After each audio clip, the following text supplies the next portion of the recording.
اسلام آباد MOU کے بعد مستقل امن کے لیے بھی پاکستان کی انتھک کوششیں جاری۔ وزیر داخلہ محسن نقوی کی ایک بار پھر دورہ ایران پر مشہد آمد۔ ایرانی میڈیا کے مطابق محسن نقوی وزیر خارجہ عباس عراقچی سے ملاقات کریں گے۔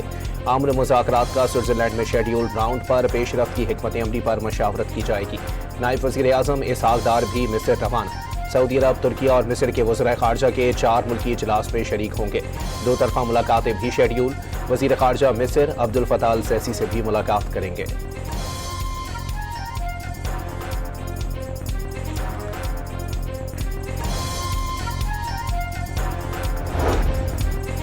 وائٹ ہاؤس کی خصوصی ایلچی اسٹیو وٹکوف ایران سے ممکنہ جوہری معاہدے پر مذاکرات میں شرکت کے لیے سوئٹزرلینڈ روانہ۔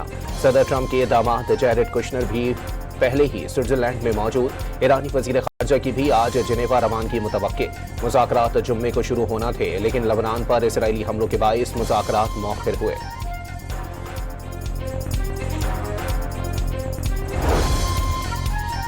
بنوں کے نیم قبائلی علاقے میں سڑک کنارے بم دھماکہ، 8 افراد جاں بحق اور 3 زخمی۔ ایک ہی قبیلے کے افراد نشانہ بنے۔ پولیس سمیت سیکیورٹی فورسز نے علاقے کو گھیرے میں لے لیا۔ معصوم شہریوں اور بچوں کو نشانہ بنانا درندگی ہے۔ دہشت گرد خارجی کسی رعایت کے مستحق نہیں۔ صدر زرداری، وزیر داخلہ محسن نقوی، وزیر اعلیٰ پنجاب کی زخمیوں کی جلد صحت یابی کے لیے دعا۔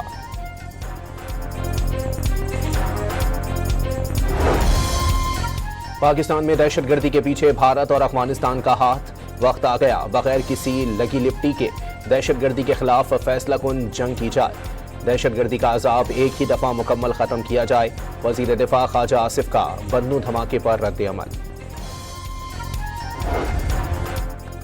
لاہور کی انسداد دہشت گردی عدالت نے 9 مئی کے ایک اور کیس میں ڈاکٹر یاسمین راشد، میاں محمود الرشید، اعجاز چودھری اور عمر سرفراز چیمہ کو 10 سال قید کی سزا سنا دی۔ تحریک انصاف کے vice chairman Shah Mahmood Qureshi case میں بری۔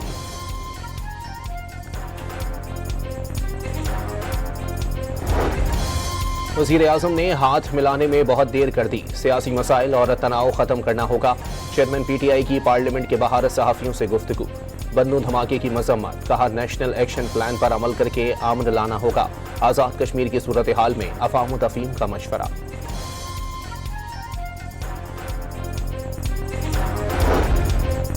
بجٹ سے متعلق انتہائی اچھا رد عمل ملا۔ بجٹ کو مثبت اور پرو گروتھ قرار دیا گیا۔ قومی اسمبلی اجلاس میں وفاقی وزیر خزانہ کا بجٹ سمیٹنے کے دوران اظہار خیال۔ گزشتہ سال کے بجٹ میں ہی ترقی کے راستے کا تعین کر دیا گیا۔ رواں سال کئی شعبوں میں اہم پیش رفت ہوئی، معاشی اشاریے بہتر ہو گئے۔ محمد اورنگزیب کا خطاب۔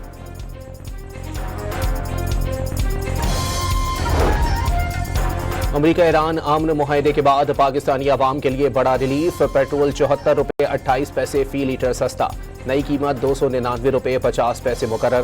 ہائی سپیڈ ڈیزل کی قیمت میں 67 روپے 31 پیسے کمی، نئے نرخ 311 روپے 47 پیسے مقرر۔ تیل مصنوعات کی قیمتیں جنگ سے پہلے کی سطح پر لائی جائیں۔ ایندھن کی قیمتوں میں اضافے کے بعد بے قابو ہونے والی مہنگائی کے جن کو بوتل میں بند کیا جائے، عوام کا مطالبہ۔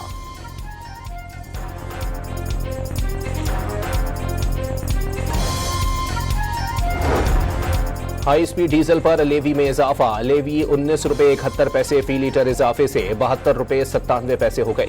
پیٹرول پر 40 روپے 49 پیسے کی کمی سے فی لیٹر لیوی 66 روپے 25 پیسے کر دی گئی۔